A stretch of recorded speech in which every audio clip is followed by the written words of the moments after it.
Hi friends, welcome to our channel. இன்றைக்கி வந்து என்ன வீடியோன்னு சொல்லி பார்த்தீங்கன்னா, ப்ரெக்னென்சி டைமில் வந்து நிறைய பேர்த்துக்கு வந்து நிறைய இஷ்யூ இருக்குது. மோஸ்ட்லி பார்த்தீங்கன்னா 5 மந்த் வரைக்குமே வந்து அதிகமாக வாமிட், அப்புறம் வந்து ஸ்டொமக் பெயின், பேக் பெயின், அப்புறம் என்ன இருக்கும், தலை சுத்தல், இந்த மாதிரி விஷயங்கள்லாம் இருக்கும். அந்த மாதிரி விஷயங்களை வந்து நம்மளால் ஸ்கிப் பண்ணவே முடியாது. அந்த விஷயங்கள் எதுக்காக வருதுன்னே தெரியாது. எனக்கு இப்போ வந்து 3 மந்த் நடந்துகிட்ருக்கு. எனக்குமே ரொம்ப வாமிட் அதிகமாக இருக்குது. அது பின்ன ஸ்டொமக் பெயின், பேக் பெயின் எல்லாமே இருக்குது.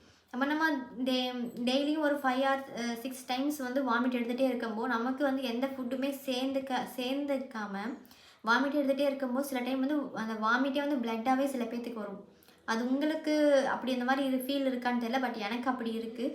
ஸோ அதனால் வந்து எனக்கு வந்து அதனால் வந்து டாக்டர் சொன்ன ஒரு விஷயங்களை வந்து உங்ககிட்டையும் ஷேர் பண்ணிக்கணும் அப்படி சொல்லி தான் இந்த வீடியோ. ஃபஸ்ட்டு வந்து பார்த்தீங்கன்னா, நார்மலாகவே ஸ்டொமக் பெயின் இருக்குமா? ஆனால் எல்லாருக்குமே அது இருக்குன்னு சொல்ல முடியாது. சில பேருக்கு வந்து கண்டிப்பாக வந்து ஸ்டொமக் பெயின் இருக்குமா. ஒரு 5 மந்த், சில பேருக்கு வந்து 5 மந்த் வரைக்கும் ஸ்டொமக் பெயின் இருக்குமா. சில பேர்த்துக்கு வந்து பார்த்திங்கன்னா 4 மந்த் வரைக்கும் கண்டிப்பாக ஸ்டொமக் பெயின் இருக்குன்னு சொன்னாங்க. ஆனால் அதுக்காக யாரும் பயப்பட வேணாம். அதுக்காக வந்து டேப்லெட் சாப்பிட்றது அந்த மாதிரி எதுவும் பண்ணாதீங்க. ரொம்ப உங்களுக்கு ஸ்டொமக் பெயின் தாங்க முடியவே இல்லை, ரொம்ப பெயினாக இருந்தால் மட்டும் நீங்கள் பார்த்துட்டு இருக்க டாக்டர்கிட்ட போய் சொல்லி அதுக்கு ஏதாச்சும் அவங்க 1 ஆர் 2 டேஸ்க்கு வந்து டேப்லெட் கொடுப்பாங்க. அதை மட்டும் கண்டினியூ பண்ணுங்கள். மற்றபடிக்கு வந்து மெடிக்கலையோ அந்த மாதிரி வந்து எதுவும் வாங்கி சாப்பிடாதீங்க. ஸ்டொமக் பெயின் இருக்கும், அதுக்கு வந்து யாரும் பயப்பட வேணாம். அந்த ஸ்டொமக் பெயின் வந்து கன்ஃபார்ம் எல்லாருக்குமே இருக்கும். ஏன்னா ஃபஸ்ட்டு ரீசன் வந்து பார்த்தீங்கன்னா, நம்ம சும்மா வந்து நார்மலாகவே கன்சீவ் ஆகிட்டு நான் வாமிட் எடுக்கும்போதே பார்த்தீங்கன்னா எல்லாருக்குமே வந்து ஒரு 3 டைம் வாமிட் எடுக்கும்போது இங்கெல்லாம் புண்ணாயிரும். அப்படி இருக்கும்போது நம்ம வந்து கன்சீவ் ஆகிட்டோம். ஒரு நாளைக்கே ஒரு 5 டைம் அந்த மாதிரி 4 டைம்ல வாமிட் எடுக்கும்போது என்ன ஆகுனா, நம்மளோட தொண்டை மட்டும் இல்லாமல் நம்ம வயிறும் சேர்ந்து புண்ணாகுமா. அப்படி புண்ணாகும்போது என்ன ஆகுனா, நம்ம ஏதாச்சும் காரமாக சாப்பிட்டாலும் இல்லை ஏதாச்சும் ஒரு ஃபுட்டு எடுத்துக்கிட்டாலும் கூட அந்த புண்ணில் போய் படும்போது என்ன ஆகும், அதிகமாக தானே பெயின் ஆகும். ஸோ அதனால் வந்து பெயின் இருக்குமாமா, அதனால் நீங்கள் யாரும் பயப்பட வேணாம். செகண்ட் வந்து பார்த்தீங்கன்னா, வாமிட்டை வந்து நம்ம என்னதான் பண்ணாலும் கண்ட்ரோல் பண்ணவே முடியாது. ஆனால் வந்து நம்ம 4 டைம் வாமிட் எடுக்கிறது வந்து ஒரு 3 டைம் 2 டைம் வாமிட் கம்மி பண்ணலாம். எப்படின்னு பார்த்தீங்கன்னா, சில பேர் வந்து டேப்லெட் சாப்பிடுவாங்க. ஆனால் ஒரு சில பேருக்கு வந்து டேப்லெட் சாப்பிட்டும் வாமிட் எடுப்பாங்க. அப்படி இருக்கவங்க வந்து நீங்கள் ஃபுட்டு சாப்பிட்ட பின்ன வாமிட் வர மாதிரி இருக்குன்னா உடனே போய் படுக்க வேணாம். கொஞ்ச நேரம் நடங்க. உங்கள் கால் வலிக்கிற ரொம்ப ஃபாஸ்ட்டாக நடக்க வேணாம், ஸ்லோவாக நடங்க. அப்படி நடந்துகிட்டே இருந்துட்டு ஒரு 10 நிமிஷத்துக்கு பின்ன வந்து இப்போ படுத்துருங்க. எப்படின்னா விட்டத்தை பார்த்து படுப்பாங்க தெரியுமா? தெரியும்ல உங்களுக்கு, விட்டத்தை பார்த்து படுப்பாங்க, அப்படி படுங்க. வானத்தை பார்த்து படுப்பாங்கன்னு சொல்லுவாங்க, அந்த மாதிரி படுத்துக்கோங்க. 10 நிமிஷம் நடந்துட்டு வாமிட் வராமல் இருக்க நீங்கள் என்ன பண்ணாங்கன்னா, விட்டத்தை பார்த்து படுத்துருங்க. படுத்தீங்கன்னா ஒரு 10 நிமிஷம் 15 நிமிஷம் அப்படியே படுத்துகிட்டே இருங்க. நீங்கள் லெஃப்ட் சைடில் ரைட் சைடு எதுவும் திரும்பி படுக்காதீங்க. விட்டத்தை பார்த்து மட்டும் படுங்க. அப்படி படுக்கும்போது உங்களால் ஓரளவுக்கு வந்து அந்த வாமிட்டை கண்ட்ரோல் பண்ண முடியும். ப்ரெக்னென்சி டைமில் வந்து புளிப்பு அதிகமாக எடுத்துக்கக்கூடாது, ஸ்வீட் வந்து அதிகமாக சாப்பிடவே கூடாதுன்னு சொல்லியிருக்காங்க. அதுக்கு பின்ன வந்து பார்த்தீங்கன்னா, காரமான ஃபுட் வந்து மோஸ்ட்லி நீங்கள் அதை வந்து அவாய்ட் பண்ணுறது நல்லது. ஏன்னா நீங்கள் வாமிட் எடுத்து உங்களுக்கு தொண்டை, ஸ்டொமக் எல்லாமே புண்ணாக இருக்குல்ல, அந்த டைமில் வந்து நீங்கள் காரமாக சாப்பிடும்போது இன்னுமே உங்களுக்கு பெயின் அதிகமாகும், எரிச்சல் தாங்க முடியாது. அதனால் வந்துட்டு நீங்கள் வந்து காரமான ஃபுட் எடுத்துக்காதீங்க. அதுக்கு பின்ன வந்து மோஷன் பிரச்சனை சில பேர்த்துக்கு இருக்கும், சில பேர்த்துக்கு மோஷன் பிரச்சனை இருக்காது. மோஷன் பிரச்சனை இருக்கவங்க வந்து டெய்லியும் நைட்டு படுக்கும்போது சளி பிடிக்காத வாழைப்பழம் இருக்கும் பார்த்தீங்களா? வாழைப்பழத்துலேயும் சில வாழைப்பழம் இருக்குது, சளி பிடிக்கிற மாதிரி வாழைப்பழமும் இருக்குது. ரொம்ப கூலிங்கான வாழைப்பழம் இல்லாமல் இந்த செவ்வாழைப்பழம், அப்புறம் இந்த மாதிரி அந்த நேந்திர பழம் சாப்பிடாதீங்க. ஏன்னா அது வந்து நம்ம மோஷன் போகாமல் இருக்கும்போது நம்ம எச்சா நேந்திர பழம் சாப்பிடும்போது அந்த டைட்டாக இருக்குமா நேந்திர பழம். ஸோ அதனால நம்ம சாப்பிட்டா எச்சாவே மோஷன் வராது. அதனால் வந்து நேந்திர பழத்தை மட்டும் மோஷன் போகாமல் கஷ்டப்படுறவங்க ப்ரெக்னென்சி டைமில் அவங்க மட்டும் நேந்திர பழத்தை அவாய்ட் பண்ணிக்கோங்க. அதுக்கு பின்ன மற்ற எல்லா வாழைப்பழமும் சாப்பிடுங்க. ஆனால் சளி பிடிக்காமல் இது இருக்க வாழைப்பழத்தை நீங்கள் சாப்பிடுங்க. அதுக்கு பின்ன வந்து பார்த்தீங்கன்னா, அப்புறம் தண்ணி வந்து நீங்கள் அதிகமாக குடிங்க. உங்களால் வந்து இந்த மாதிரி ப்ரெக்னென்சி டைமில் தண்ணி குடிக்க முடியாது. தண்ணி குடித்தாலே வந்து வாமிட் வரும் தான்.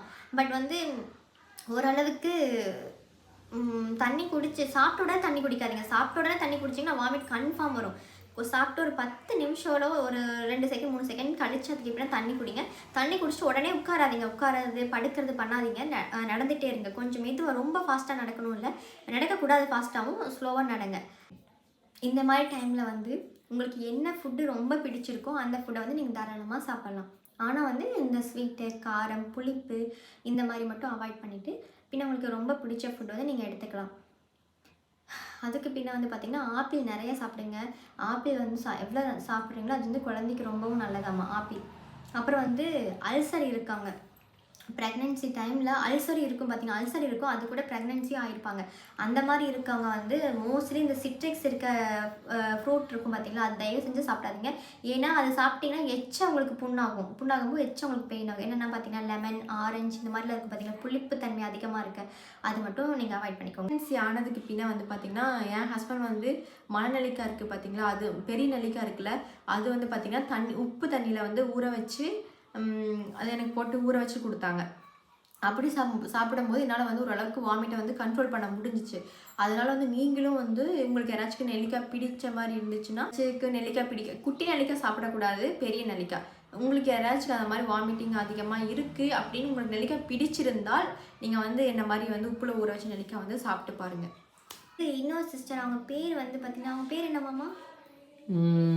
மங்கல்யா என்ன மங்களவள்ளின்னு கேட்டிருக்காங்க. சிஸ்டர், எனக்கு மேரேஜ் ஆகிட்டு 1.5 இயர்ஸ் ஆகுது. என் period cycle change before 1 year 26, but இப்போது சைக்கிள் வந்து சேஞ்ச் ஆகிட்டு 34, 36, 40, 28 அப்படின்னு தள்ளி 37 டேஸ் செக் பண்ணேன், வந்துச்சு. 37 அன்னைக்கு செக் பண்ணாங்களாம், 5 லைன் வந்துச்சு. பட் டுடே 41 ஆகுது. செக் பண்ணப்போ நெகட்டிவ் ரிசல்ட் என்னவா இருக்கும், ப்ளீஸ் சொல்லுங்கள் அப்படின்னு கேட்டிருக்காங்க. எனக்கு வந்து டாக்டர் சொன்னது நான் சொல்கிறேன், எனக்கு நடந்த விஷயங்களையும் நான் சொல்கிறேன். என்னென்னா வந்து சில பேர்த்துக்கு வந்து 52 டேஸ் கழிச்சு செக் பண்ணவங்களுக்கும் டபுள் கோடு காமிச்சிருக்கு. அதே மாதிரி வந்து 52 டேஸ் கழிச்சு செக் பண்ணவங்க நெகட்டிவும் காமிச்சிருக்கு. ஆனால் அவங்க ப்ரெக்னெண்ட்டாக தான் இருந்திருக்காங்க, பட் அவங்க நெகட்டிவும் காமிச்சிருக்கு. சிலது வந்து கெட்டு வந்து வேலிடாக இருக்கலாம். ஸோ அதனால் நீங்கள் எதுவும் பயப்படாதீங்க சிஸ்டர். ஆனால் நீங்கள் சேஃபாகவே இருங்க. எதுக்கும் போய்ட்டு நீங்கள் ஹாஸ்பிட்டலில் போய் ப்ளட் டெஸ்ட் எடுத்துருங்க. ஏன்னா கிட்டை விட வந்து ப்ளட் டெஸ்ட்டு, யூரின் அதாவது ஹாஸ்பிட்டலில் ப்ளட் டெஸ்ட் எடுத்தாலே அந்த ப்ளட் டெஸ்ட்டில் வந்து நமக்கு ப்ரெக்னன்சி இருக்கமா இல்லையான்னு சொல்லி கன்ஃபார்ம் தெரிஞ்சிடும். அதுக்கு பின்னே வந்து உங்களுக்கு வந்து சந்தேகம் இருக்காது. ஸோ அதனால் உடனடியே நீங்கள் ஹாஸ்பிட்டல் போய் செக் பண்ணுறது உங்களுக்கு ரொம்பவும் நல்லது, ப்ளட் டெஸ்ட் பண்ணுறது. அதுக்கு கூட உங்களுக்காகவும் நான் பிரார்த்தனை பண்ணிக்கிறேன். கண்டிப்பாக ஆமாம், நீங்களும் அதுக்கு கூட அவங்கள்ட்ட சொல்லியிருந்தாங்கல்ல, என்னது அன்னாசி பழம், வாட்டர் மிலானு, பப்பாளி பழம், அதை தாண்டி முக்கியமாக வேறு எதுவும் சொன்னாங்கல்ல, இந்த மாதிரியான ஃபுட்டு சாப்பிடக்கூடாது, ஃபுட்டு அறவே தொடக்கூடாது. அப்புறம் முக்கியமான விஷயம், இதுக்காக வெயிட் பண்ணுற இந்த டபுள் கோடு வரணுன்றதுக்காண்டி வெயிட் பண்ணுறவங்க ஹீட்டானது சாப்பிடக்கூடாது, கூலிங்கானதும் சாப்பிடக்கூடாது. ஏன்னா அந்த உள்ள அந்த என்னது ப்ரெக்னென்ஸ் ஆகிறதுக்கான சிம்டம்ஸ்க்கு அது கொஞ்சம் ஃபால்ட்டாக இருக்குன்னாங்க. ரொம்ப ஹீட்டாக இருந்துச்சுக்காக வந்து ட்ரை பண்ணுறவங்க ஹீட்டான பொருள், ரொம்ப கூலிங்கான பொருள் சாப்பிடாதீங்க. தர்பூசணி பழம், அன்னாச்சி பழம், பப்பாளி பழம், எள்ளி உருண்டை இந்த மாதிரி சாப்பிடாதீங்க. ப்ரெக்னென்ட் ஆனவங்களும் அன்னாச்சி பழம், பப்பாளி பழம், தர்பூசணி பழம், முக்கியமாக மாங்காய். ஏன்னா சில பேருக்கு மாங்காய் சாப்பிட்டா செட் ஆகும், சில பேருக்கு மாங்காய் சாப்பிட்டா செட் ஆகாது. ஏன்னா மாங்காய் அவங்க எல்லாருக்குமே தெரியும் ஹீட்டு தான். ஸோ அதனால் 5 மந்த்து கழிச்சு நீங்கள் வந்து சாப்பிடலாம். மாங்காய் மட்டும் சொல்கிறேன், 5 மந்த்து கழிச்சு மாங்காய் சாப்பிடலாம். பட் 5 மந்த்துக்கு முன்னாடி வந்து நீங்கள் ரொம்பவும் சேஃபாக இருக்கணும். அது பார்க்குற வீடியோஸ் பார்க்குற எல்லாருக்குமே, சில பேர் 4 மந்த் 3 மந்த் இருக்கவங்க டாக்டர்கிட்ட செக் பண்ணிட்டு தான் இருப்பீங்க, அவங்களுக்கு தெரியும். தெரியாதவங்களுக்கு நான் சொல்கிறேன், 5 மந்த் வரைக்கும் ரொம்ப சேஃபாக இருக்கணும் இல்லையா. ஸோ அதனால் வந்து தர்பூசணி பழம், ஆனால் தர்பூசணி பழம் சில பேர் சொல்கிறாங்க கூலிங் தான் சாப்பிட்லான்னு சொல்கிறாங்க. ஆனால் டாக்டர் வந்து என்கிட்ட சொன்னது வந்து, என்கிட்ட மட்டும் இல்லை, மோஸ்ட்லி வந்து பார்த்திங்கன்னா தர்பூசணி பழம், அன்னாச்சி பழம், பப்பாளி பழம், அதுக்கு பின்னா மாங்காய். ஐபூ மதி, நான் 38 டேஸ் ப்ரெக்னென்ட், எனக்கு ஃபீவர் இருந்துகிட்டே இருக்குது. உங்கள் யாருக்காவது இப்படி இருந்துச்சா? பாடி ஹீட் எவ்வளோ இருக்குது? ப்ளீஸ் யாராவது ஆன்சர் பண்ணுங்கள். எனக்குமே வந்து பார்த்திங்கன்னா ஒரு 40 to 43 டேஸ் வரைக்கும் எனக்குமே பாடி வந்து ரொம்ப ஹீட்டாக இருக்கும். உண்மையாக செம்ம ஹீட்டாக இருக்கும், ஃபீவர் வர மாதிரியே இருக்கும்.